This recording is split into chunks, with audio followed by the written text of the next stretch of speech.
as a target. It was Fabi that wanted to maintain his dark square bishop. To our point earlier about knight c4 coming, he wanted to keep it so bad he was willing to sack the exchange.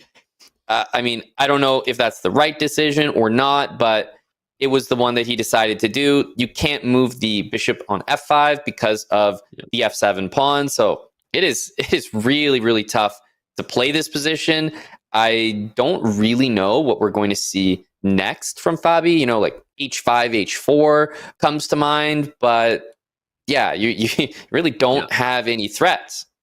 I mean, you're down a rook. And by the way, the knight coming to c4 wasn't just useful because it hits d6 and guards e3, but it also opens up the a3 square for the rook, not only to swing across the third rank, but maybe to go to b3. So Fabi is going to realize very quickly that being down a rook is probably just too much, even if he, solidifies the bishop or whatever else. So yeah, that's actually a great point, Danny, because I was looking at b5, and that's the answer. It's that rook a3 move, I think. We're hitting the bishop before you have time to cement with h5, h4, and that's why we're seeing different reactions. But rook a3 is actually a key defensive resource, and that was a big spot.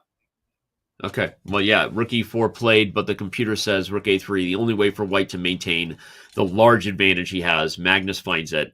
And now probably your call of e3. It's awkward when there's a bunch of pieces hanging, but that bishop is run out of squares, and you would gladly trade the dark squared bishop for that knight on c4. And in fact, Magnus finds it. I agree. Yep. To me, this is about the end of the line because I don't see a place for that bishop. We see a little head shake there from Fabi. He's under a minute. I think this is, like I said, pretty much the end because rook takes on c4.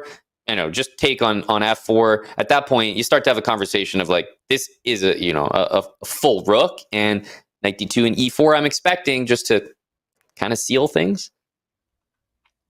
Yeah, and the dark square bishop has survived to his credit. You got to give the bishop credit because Fabi's been willing to give up every piece in their cousin to keep that piece alive. And at least right now, he will keep the bishop for a little longer, willing to lose the light square bishop instead. Yeah, d2 is hanging, so he is going to grab it. Yes, there are some chances with these bishops, despite being that rook down, it is only +3 or so instead of you might think like, oh, +4, +5. Not quite. There is a little bit of counterplay, but there's just no threats to make. It's really just whether Fabi can keep the position solid enough that it's tough to break through, but you will always be able to break through with that extra rook. Yeah, rooks are just too much. In fact, now Magnus is like, look, I'm going to get rid of this bishop, happily giving up a rook and just use my extra minor piece if you let me. I wonder if he'll take first. Although it is funny, you have to give Fabi credit that despite being down a rook, it hasn't been so clear yet. Now he has this c pawn. Although the more we look at it and the more you look at the clock, it's probably just delaying the inevitable right now. Yeah, the clock is really telling the story here. There's also a few situations where you might be able to make use of rook takes e5 with the idea of getting the queen to h6. Even better, don't even need to take the bishop to make it happen because of the back rank threats. Queen f4 looking to play queen h6, but also picking up the dangerous c pawn, which was really the only semblance of counterplay. Yeah. And now rook takes e5 is going to be back on the agenda. If you want, if you're into it, queen get rid of the bishop. Maybe.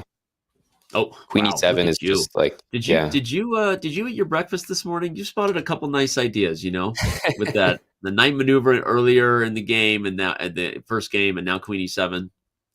I like it. Yeah, I had the Wheaties, Danny. You did. You hit those Wheaties, and I love it. All right. Well, Magnus taking a minute to figure out how he wants to convert on his full rook advantage. He loves Amon Hamilton's queen e7. I was going to say, I still expect that bishop to just leave the board at some point, and now you're just up a piece. Yeah. You have the d pawn here, which you're just going to play rook d1, d7, and he does even better, rook a1. Yep. No doubt that this